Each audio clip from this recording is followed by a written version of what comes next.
어떤 집사님 부부가 성지 순례를 떠났답니다. 예루살렘을 순례하던 중에 아내가 갑자기 심장마비로 죽어버렸습니다. 예루살렘에 사는 유대 장의사가 이 남편에게 와서 말합니다. 이곳에서 장례식을 치르면 100만 원이면 됩니다. 그런데 한국으로 운구를 해서 장례를 치르게 되면 1000만 원 이상의 비용이 듭니다. 어떻게 하시겠습니까? 그러니까 이 남편이 한국으로 운구하겠다고, 한국 가서 장례 치르겠다고. 이 장의사가 고개를 까우뚱하면서 대부분 이런 경우에는 비용이 적게 드는 쪽을 택합니다. 여기에서 하시면 저렴한 가격에 잘 해드립니다. 그렇게 얘기를 하니까 이 남편이 동그랗게 눈을 뜨고 유대인 장의사에게 한마디 합니다. 아니, 유대인들의 무덤은 동굴이라면서요. 동굴에 장사했다가 예수님처럼 다시 살아나면 당신이 책임질 거요. 한국 가서 화장하고 강물에 뿌리는 것이 뒤끝이 없고 깨끗합니다. 가족이 오랜만에 여름 휴가를 떠났답니다. 해변으로. 아버지와 아들이 물가에서 수영을 하다가 점점 깊은 곳으로 막 들어가고 있는 거예요. 엄마가 그것을 보고는 철수야, 아들을 부릅니다. 철수야, 더 깊이 들어가면 안 돼. 빨리 나와. 물에 빠져 죽으려고 그래. 그렇게 아들을 막 불러댑니다. 그러니까 아들이 깊은 곳으로 들어가다가 해변 쪽으로 이렇게 나오면서 엄마에게, 엄마, 아빠는 지금 더 깊은 데 들어가고 있잖아. 내버려, 아빠는 생명보험 들어놨잖아.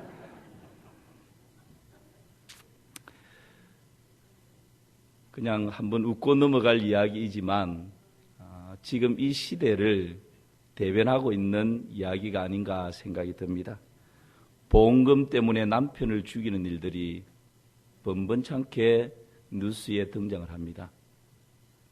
기분 나쁘다고, 화난다고 아내를 죽여버리는 일들이 우리 주변에서 일어나고 있습니다.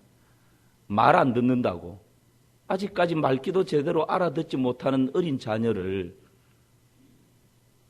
그냥 그렇게 방치하고 죽이는 일들이 도저히 상식선에서는 이해가 안 되는 일들이 지금 일어나고 있습니다. 유산 때문에 자식이 부모를 거역하고 죽이는 일들이 일어납니다. 어쩌면 세상이 지금 거꾸로 돌아가는 것 같습니다. 이런 때에 여러분, 왜 이런 일들이 일어나는 것일까요? 돈이나 쾌락이나 자존심이 사람 존중, 사람 사랑보다 더 우위에 있습니다. 이것이 오늘 말하는 박능쿨 사랑입니다. 요나가 니느웨 성에 수십만 명이 죽든지 말든지 관심이 없어요. 그 하나님 아버지의 마음에 대해서는 조금이라도 공감하는 마음이 없어요. 그냥 지금 당장 내 먹는 데 문제가 없고 내 사는 데 문제가 없고 지금 당장 이 더운데 하나님이 박능쿨 쫙 만들어서 시원하게 해주면 그것으로 그냥 만족하고 살아가는 삶. 잘못돼도 한참 잘못된 것이죠.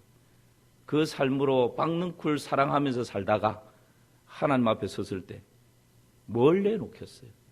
하나님, 저는 돈 사랑하면서 살았습니다. 자존심 지키면서 살았습니다. 하나님, 쾌락 즐기면서 살았습니다. 이것은요, 하나님 앞에서 공직, 불에 타면 하나도 없어요. 남는 게 없어요. 후 하면 잿밖에 없어요. 도대체 우리가 하나님 앞에서 결산할 텐데 사람 앞이 아니고 자식 앞이 아니고요. 내가 죽을 때 다 됐어. 자식 딱 앉혀놓고 야, 내가 그래도 이만큼 자수성가했다. 그래서 너희들에게 집 한 채 뭐 하나 턱턱 물려줄 수 있는 게 있으니까 됐지. 내 인생 성공했지. 천만에요. 인생 성공은 자식 앞에서 평가받는 것이 아닙니다. 인생 성공은 사람들의 박수로 평가받는 것이 아닙니다. 하나님 앞에 섰을 때 하나님께서 내 인생에 대해서 이 땅에서 70 혹은 80년 살았던 내 인생에 대해서 뭐라고 평가해 주시는가? 이것이 여러분 참된 평가입니다. 그런데 많은 사람들이 이 박능쿨 사랑에 빠져서 허우적거리다가 그 인생을 끝내버리는 이런 경우가 허다하다는 거예요.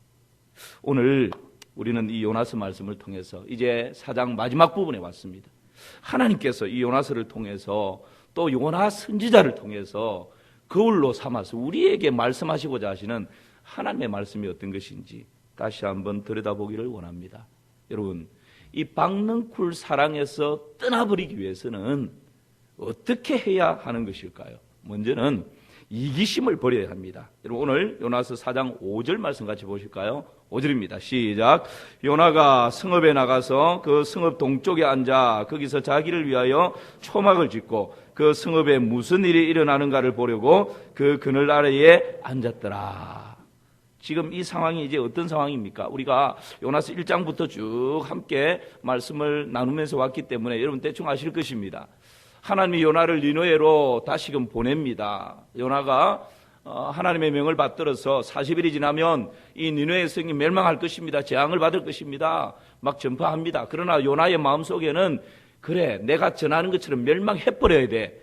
다시 이들이 회개하고 돌아온다든지 그러면 절대 안 돼. 그런 마음을 가지고 막 전하는 거예요. 그런데 이게 웬일입니까? 왕으로부터 짐승에 이르기까지 베옷을 입고 금식을 하고 통회, 자복, 회개하고 내가 잘못했다고 악에서 떠나는 이런 놀라운 막 기적의 역사가 일어나는 거죠. 그때 하나님께서 그 니느웨 성에 내리기로 작정하셨던 재앙을 거두십니다.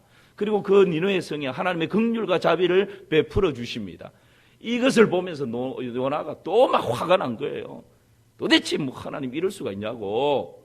내가 이것 때문에 다시스로 도망하고 막 이런 별의별 일을 다 했는데 결국 하나님 이럴 줄 내가 알았다고. 그러면서 이 니느웨 동쪽에 올라가서 초막을 딱 짓고 진짜 하나님이 그냥 용서해 주는지 내가 볼 거라고. 그러기만 하면 내가 그냥 막 목숨 걸고 막 싸울 거다. 아마 그런 마음이 있었던 것 같아요. 나중에 보면 막 죽기까지 옳습니다. 막 이러거든요. 이런 마음으로 지금 요나가 이 니느웨 성 동쪽에 올라가서 초막을 짓고 니느웨 성이 어떻게 되는지 하나님 어떻게 하시는지 한번 보자 그러면서 지금 지켜보고 있는 것입니다. 이런 고집불통 도저히 이걸 어떻게 다뤄야 될지 하나님도 고민에 빠졌습니다. 그래서 이런 요나를 하나님이 교훈하시기 위해서 또 다른 소품을 준비하시는 거예요. 처음에 다시스로 도망할 때는 하나님이 동풍을 준비하고 배를 준비하고 물고기를 준비하고 막 이제 이런 걸 준비를 하셨는데 이번에는 하나님께서 뭘 준비하십니까? 6절 말씀 같이 한번 볼까요? 함께 읽습니다. 하나님이 여호와께서 박능쿨을 예비하사 요나를 가리게 하셨으니 이는 그의 머리를 위하여 그늘이 지게 하며 그의 괴로움을 면하게 하려 하심이었더라. 요나가 박능쿨로 말미암아 크게 기뻐하였더니 요나를 교훈하기 위해서 이번에는 하나님께서 소재를 박능쿨을 사용하셔요. 박능쿨이 쫙 자라게 해서 그늘을 만들어주니까 요나가 너무 시원한 거예요. 그러니까 요나가 오늘 6절 하반절에 보니까 박능쿨로 말미암아 어떻게 했다고요? 크게 기뻐했다. 지금까지 막 마음에서 분노가 일어나고 화가 일어나고 막 머리 끝까지 그냥 막 이렇게 막 하던 요나가 지금 갑자기 그늘이 싹 만들어지니까 그것 때문에 오랜만에 얼굴이 활짝 피는 거예요. 크게 기뻐하는 거예요. 아, 시원하다. 너무 좋다. 아마 한여름에 에어컨 밑에 싹 들어갔을 때 나타나는 아마 그런 반응을 지금 요나가 보이고 있는 것입니다. 여러분, 이 박능쿨이 팜크리스트라고 하는 이름으로 불려지는데요. 유대인들은 이 박능쿨 나무를 키카yon 트리다 그렇게 이야기를 합니다. 키카yon. 이걸 우리나라에서는 피마자 아세요? 바자마 말고 피마자. 이 피마자라고 하는 나무로 불려집니다. 다른 말로 하면 아주까리 나무래요. 아주까리 아시죠? 아주까리 기름도 짜고 이러잖아요. 요즘은 잘 안 보이는데 제가 어릴 때는 시골에서 아주까리 나무를 많이 봤습니다. 그림을 한번 보실까요? 이런 나무다 생각하시면 돼요. 또 잎이 딱 아주까리 잎이죠. 이런 식물류다. 꼭 아주까리인지는 잘 모르겠습니다. 하여튼 이런 식물류다 나무라고, 키카이온이라고 하는 것이 이런 것입니다. 그래서 이 나무는 자라면 한 3, 4m까지 쑥 자란대요. 아주 짧은 시간에. 그리고 이 잎 하나가 얼마나 큰지, 잎 하나가 아이들이 들고 다니는 작은 우산만 하대요. 그러니까 여러분, 이 나무를 쫙 해서 그늘을 쫙 만들면 그 밑에 앉아 있으면 얼마나 시원하겠어요. 지금 요나가 이 박능쿨 나무로 인해서 막 너무 좋아라 하고 기뻐하고 즐거워하고 있는 것입니다. 여러분, 지금 요나의 이 모습이 어쩌면 우리의 모습은 아닌지 요나를 통해서 거울로 삼아볼 필요가 있습니다. 니느웨 성에 수십만 명 사람의 생명이 왔다 갔다 하는데 요나는 거기에 별 관심이 없어요. 지금 당장 내가 더워 죽겠는데 지금 당장 이 더위를 식혀줄 수 있는 박능쿨만 있으면 내 인생은 만족하고 이것이면 족하다, 흡족하다, 이 정도면 됐다. 거기에 지금 머물러 있는 거죠. 하나님이 어떤 마음을 가지고 계시는지 하나님의 마음에 관심이 없습니다. 하나님의 시선이 어디에 머물러 있는지 하나님의 시선에도 관심이 없습니다. 하나님께서 어떤 일들을 행하기를 기뻐하시는지 하나님의 기쁨에도 관심이 없습니다. 지금 당장 내 빈 지갑에 몇 푼 들어오면 됐다는 거예요. 지금 당장 내 자녀의 문제 때문에 막 머리 아픈데 이거 해결되면 만족하다라는 거예요. 지금 당장 내 인생이 우리 가정에 내 생업의 직장 가운데 꼬여있고 얽혀있는 이 문제 하나님께서 해결해 주시면 그것으로 나는 족하다. 다른 데 관심 가질 필요도 없고 그렇게 그냥 인생 즐기면서 살겠다라는 거예요. 요나의 철저한 이기심입니다. 주위 니느웨에서 자칫 잘못하면 몇십만 명이 멸망을 당하는데 멸망당하는 게 맞다는 거예요. 우리 유대인들만, 이스라엘 백성들만 선민 사상으로 민족주의로 우월주의로 똘똘 뭉쳐있고 이 이방 나라 니느웨야 뭐 멸망을 당하든지 말든지 지옥의 불쏘시개 같은 이런 존재들 뭐 몇십만 명 죽어도 상관없다라는 거예요. 이것이 여러분 철저한 이기심에서 나타나는 반론입니다. 디모데후서 3장 1절 2절 말씀 보면 여러분 이 이기심은요 말세에 나타나는 징조라고 말씀하고 있습니다. 우리 1, 2절 말씀 같이 한번 읽어볼까요?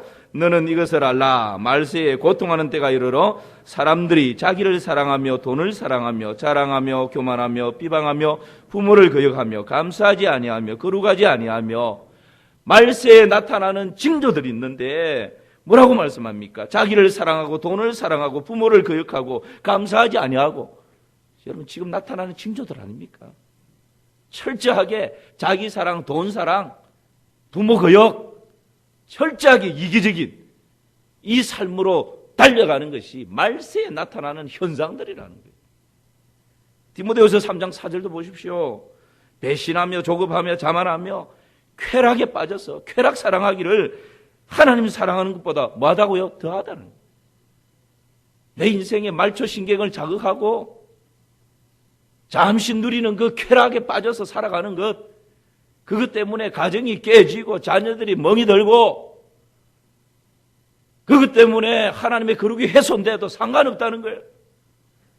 이 땅에 살아가면서 그냥 잠시 누리는 쾌락, 그것 때문에 여러분 돈도 있고 인기도 있는 사람들이 더 나은 쾌락을 위해서 마약을 하다가 잡혀 들어가지 않습니까? 이런 시대가 말세의 현상이고 징조라는 거예요. 철저한 이기심에서 나타나는 이 이기심이 사라지지 않는 한 박능쿨 사랑에서 떠날 수가 없습니다. 이 이기심이 우리 안에서 끊임없이 이번 새벽기도 때도 제가 기도하면서 그런 생각이 들었어요. 야, 정말 이 죄악이 죽순처럼 자꾸 쑥쑥 올라오는 거예요. 자고 나면 올라오고 자고 나면 올라오고. 여러분 그렇지 않습니까? 끊임없이 내 안에서 교만과 금만과 자만과 이기심과 미움과 시기와 절투와 정죄와 판단과 음란과 음탕과 음행과 음욕과 간음과 이런 더럽고 추한 이 죄악들이 자고 나면 죽순처럼 쑥 올라있고 회개하고 잘라버렸는데 또 어느 순간 쑥 올라와 있고, 끊임없는 싸움이에요. 악은 그 모양이라도 버리고 죄악과 더불어 싸우되 피 흘리기까지 싸워야 되는, 여러분, 이 영역 가운데 우리가 지금 놓여져 있는 것 아닙니까?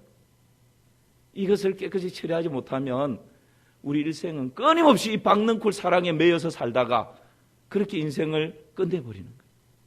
여러분, 오늘 이 박능쿨 사랑을 버리기 위해서 하나님께서 먼저 우리에게 주시는 메시지는 뭡니까? 이기심에서 떠나는 것입니다. 과감하게 내 안에서 솟아나는 이기심을 버리고 박능쿨 사랑에서 떠나는 은혜가 있기를 주님의 이름으로 축원합니다. 그렇게 여러분 삶의 방향이 바뀌어져야 진짜 행복을 누릴 수 있어요. 술을 먹고 쾌락 즐기는데 행복이 있는 게 아니에요. 속으면 안 돼요. 그것보다 좀 더 나아가서 마약을 하고 나니까 그냥 너무 즐거운 것 같은데, 행복한 것 같은데 깨고 나면 더 아파요. 속으면 안 됩니다. 물고기가 물을 떠나 살 수 없듯이 하나님의 형상을 따라 지원받은 우리 인생은 하나님의 뜻과 하나님의 계획을 떠나서는 참된 행복을 누릴 수가 없는 것입니다. 여기에 속으면 우리 인생을 망쳐버리는 것입니다. 두 번째, 이 박능쿨 사랑에서 떠나기 위해서는 어떻게 해야 될까요? 바른 가치관을 가져야 됩니다. 여러분, 가치관이 왜곡되어져 있으면요, 무엇이 진짜 가치 있는가, 이것이 왜곡되어져 있고 삐뚤어져 있으면 나타나는 두 가지 현상이 있는데, 하나는 썩내지 말아야 할 일에 혈기를 부리고 막 성을 내는 거예요. 또 하나는 기뻐할 일이 아닌데 막 기뻐하는 거예요. 이 가치관이 왜곡되어 있으면, 가치관이 삐뚤어져 있으면. 오늘 요나를 보십시오. 썩낼 일이 아님에도 불구하고 막 죽기까지 맞습니다라고 하나님 앞에, 하나님도 지금 감당을 못해요. 그 정도로 그냥 그렇게 막 분노합니다. 그리고 그렇게 좋아할 일이 아닌데 박능쿨 잠시 뭐 그늘 비추어주는 그것 가지고는 막 엄청 크게 기뻐한다, 그렇게 표현하지 않습니까? 지금 그러고 있는 것입니다. 여러분, 이런 요나를 하나님께서 또 어떻게 다루어 가십니까? 참, 하나님께서요, 이 요나 한 사람을 깨우치기 위해서 하나님도 지배하셔요. 포기하지 않습니다. 바다에서 그런 일을 하셨던 하나님이 지금 이제 이 동쪽에 앉아서 초막 밑에 앉아있는 이 요나를 깨우치기 위해서 하나님이 이렇게 저렇게 온갖 지금 소재물을 가지고 요나에게 교훈하고 있습니다. 오늘 7절과 8절 말씀 보시겠습니까? 하나님이 어떻게 하시는지. 7절 제가 있습니다. 하나님이 벌레를 예비하사 이튿날 새벽에 그 박능쿨을 갉아먹게 하심에 시드니라. 8절은 함께 읽습니다. 해가 뜰 때에 하나님이 뜨거운 동풍을 예비하셨고 해는 요나의 머리에 쪼임에 요나가 혼미하여 스스로 죽기를 구하여 이르되 사는 것보다 죽는 것이 내게 나으니다 하니라. 제가 호주에서 시드니에서 한 1년 정도 있었던 적이 있습니다. 그때 당시 그 호주 시드니에서 10년째 선교를 하는 선교사님이 그런 말씀을 하신 적이 있었어요. 세계 나라가 참 많이 있고 나라들마다 좋은 도시들이 참 많은데 하나님께서는 이 시드니를 제일 사랑하신다고. 왜냐하면 다른 도시들은, 한국에 있는 뭐 서울, 마산 이런 도시들은 성경이 없지만 시드니는 성경에 하나님이 얼마나 사랑하는지 딱 기록을 했다는 거예요. 그때 제가 그 얘기를 들으면서 시드니가 성경에 나오나? 창세기부터 해가지고 계시록까지 머리를 싹 굴리는데 아무리 생각을 해도 생각이 안 나요.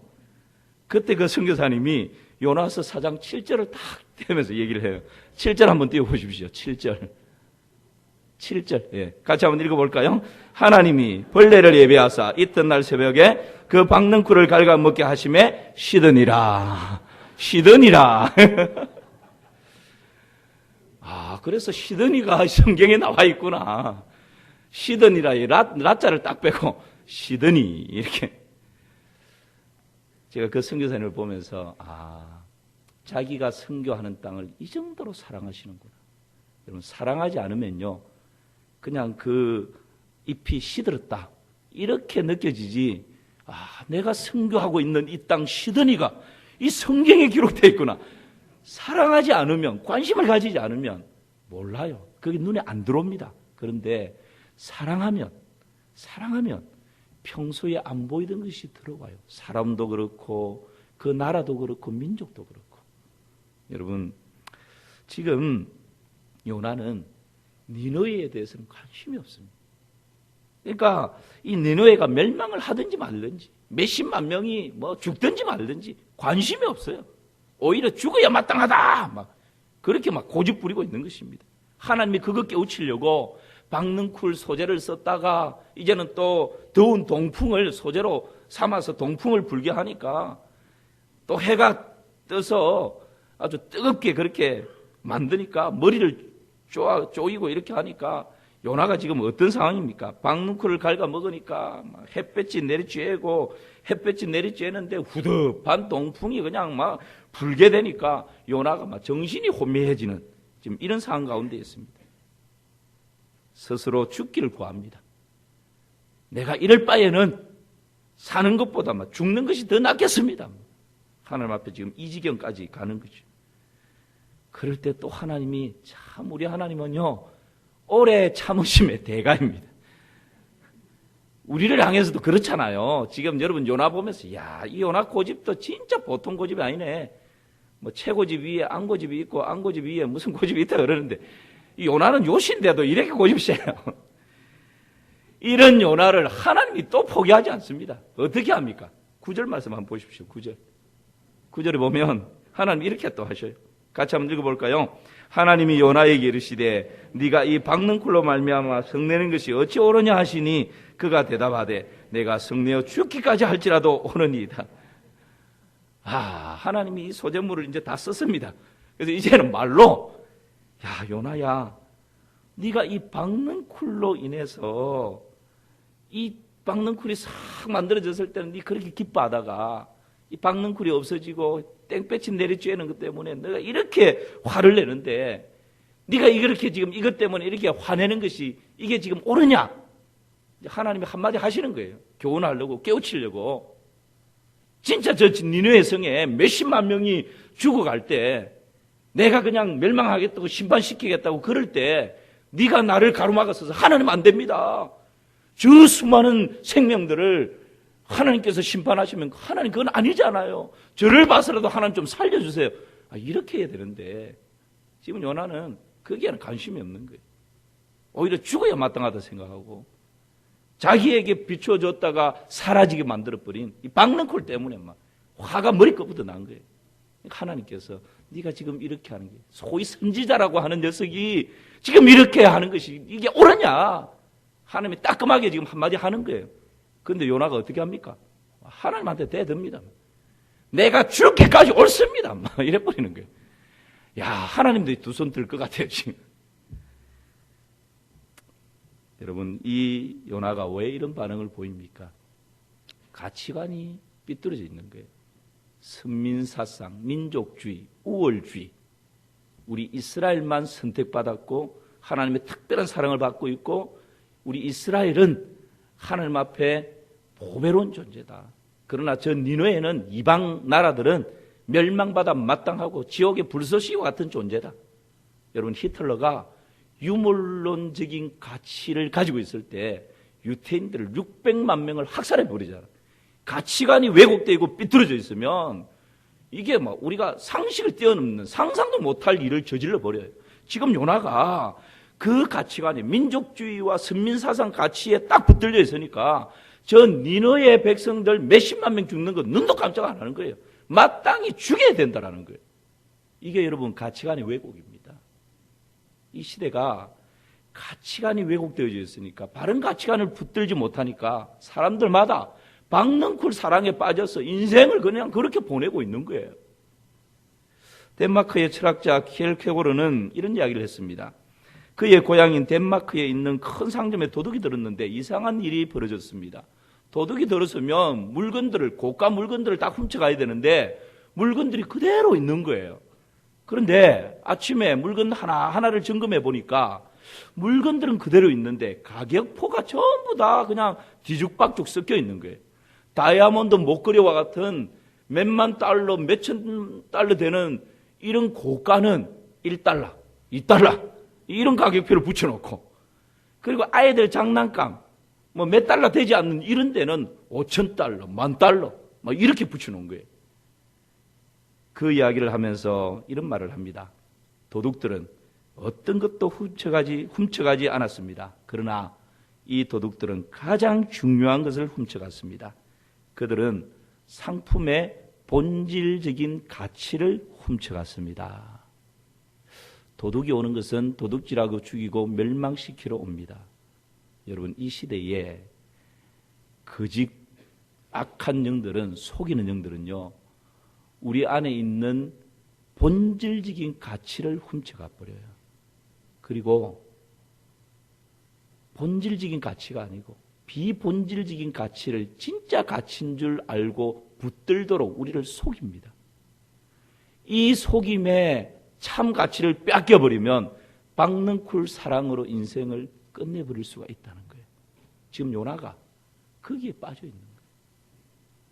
잘못된 가치를 붙들고 있으니까 이것이 옳다고, 죽기까지 옳다고 지금 그렇게 외치고 있는 것이죠.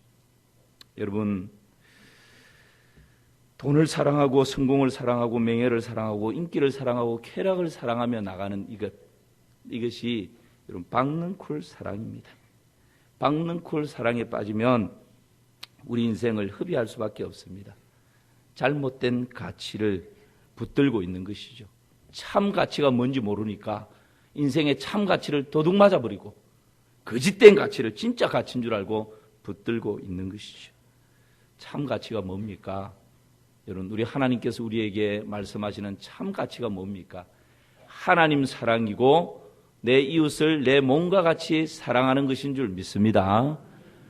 이 가치를 붙들지 않으면요, 요나처럼 내 이웃 나라에서 몇십만 명이 죽어가도 나하고 직접적인 상관없으니까 아무런 마음이 없는 거예요. 성경적인 바른 가치관을 가질 때 여러분, 우리가 이 박능쿨 사랑에서 떠날 수가 있습니다. 마지막 하나는 하나님의 마음을 가져야 박능쿨 사랑에서 떠날 수 있습니다. 여러분, 요나서 4장 10절과 11절 말씀 같이 보실까요? 여호와께서 이르시되 네가 수고도 아니하였고 재배도 아니하였고 하룻밤에 말라버린 이 박능쿨을 아꼈거든. 우리 함께 읽습니다. 하물며 이 큰 성읍 니느웨는 좌우를 분별하지 못하는 자가 20만여 명이요 가축도 많이 있나니 내가 어찌 아끼지 아니하겠느냐 하시니라. 이기심에 사로잡혀 있으면 하나님 마음을 알 수 없고요, 잘못된 가치관에 붙들려 있으면, 왜곡된 가치관에 붙들려 있으면 하나님 아버지의 마음에 전혀 관심이 없습니다. 내 안에 하나님 아버지의 마음을 품지 못하면 우리는 여전히 박능쿨 사랑에서 떠날 수가 없습니다. 돈을 사랑하는 것이 내 가치가 되고 쾌락 사랑하는 것이 내 삶의 의미가 되고 지위와 명예와 자존심과 인간관계 유지하는 것이 내 인생의 최고의 가치라고 붙들고 있고 건강이 우상이 되어버리면 여러분, 우리가 결코 이 박능쿨 사랑에서 떠날 수가 없는 것입니다. 하나님의 마음을 가질 때 내가 어찌 아끼지 아니하겠느냐라고 하는 이 하나님 아버지의 마음을 가질 때 이 박능쿨 사랑을 훌훌 털어버릴 수가 있습니다. 요한복음 3장 16절 말씀, 우리가 아는 말씀입니다. 우리 함께 읽습니다. 하나님이 세상을 이처럼 사랑하사 독생자를 주셨으니 이는 그를 믿는 자마다 멸망치 않고 영생을 얻게 하려 하심이라. 우리는 본질상 진노의 자녀였습니다. 우리의 죄 때문에 멸망받아 심판받고 지옥 형벌 받을 수밖에 없는 존재였습니다. 하나님께서 그런 죄인된 우리를 사랑해 주셨습니다. 독생자 예수 그리스도를 보내어 주셨고 그 예수님이 우리의 모든 허물과 죄악을 친히 담당하시고 십자가에 우리의 죄를 대속해 주심으로 십자가에 대신 죽어 주셨습니다. 누구든지 그리스도 예수를 믿기만 하면, 영접하기만 하면 멸망치 않고 영생을 얻는 이 놀라운 은혜의 길을 우리에게 열어주셨습니다. 그래서 하나님께서 누구든지 믿는 자마다 멸망치 않고 영생을 얻게 하려 하심이라 말씀하십니다. 여러분, 이것이 하나님 아버지의 마음입니다. 한 사람도 멸망하지 않고 예수 그리스도로 말미암아 영생 얻는 것, 구원의 길로 나오는 것, 하나님 나라를 선물로 얻게 되는 것, 이것이 궁극적인 하나님 아버지의 마음입니다. 사도 바울은 바울로 그 이름이 바뀌어지기 전에 잘못된 가치를 붙들고 살았습니다. 교회를 핍박하고 그리스도인들을 잡아서 옥에 가두고 죽이고 멸망시키는 이것이 하나님을 위한 길이라고 생각하고 거기에 목숨을 걸었습니다. 그래서 어디에 있든지 그 그리스도인들을 잡아서 옥에 가두고 죽이려고 그렇게 다메섹까지 올라가게 됩니다. 다메섹에서 예수님을 만나게 되었던 이 사도 바울, 진짜 인생의 본질적인 가치를 만나게 되니까 지금까지 내가 붙들고 있었던 잘못된 가치들, 자랑할 만한 가문, 학벌, 돈, 자기의 어떤 로마 시민권, 이 모든 것을 잘못 붙들고 있었던, 박능쿨 사랑에 빠져 있었던 그 모든 요소들을 배설물로 여긴다고 그렇게 다 던져버리고 진짜 참된 가치, 하나님 아버지의 마음을 붙들고 그 사랑을 붙들고 복음을 위해서, 십자가를 위해서, 예수 그리스도를 위해서 흔들 수 있는 깃발을 들고 죽을 때까지 흔드는 그런 놀라운 삶의 변화가 일어난 것을 우리가 보게 됩니다. 사랑하는 성도 여러분, 박능쿨 사랑에서 벗어나기 위한 길이 뭡니까? 말세에 나타나는 징조들, 끊임없이 죽순처럼 솟아나는 내 안의 이기심을 과감하게 버려야 합니다. 그리고 왜곡되어져 있고 삐뚤어져 있는 이 가치관을 하나님의 말씀에 뿌리내린 바른 가치관으로, 하나님 사랑, 내 이웃을 내 몸과 같이 사랑하는 이 가치관으로 다시 바로 잡아야 합니다. 그리고 우리의 시선이, 우리의 마음이 하나님 아버지의 마음을 가질 때 잘못되어져 있는 세상이 허탄한 이 박능쿨 사랑에서 떠날 수가 있는 것입니다. 오늘 우리 모두에게 이 은혜로 인해서 박능쿨 사랑에서 떠나 하나님 사랑과 이웃 사랑에 빠지게 되는 은혜가 있기를 주님의 이름으로 축원합니다.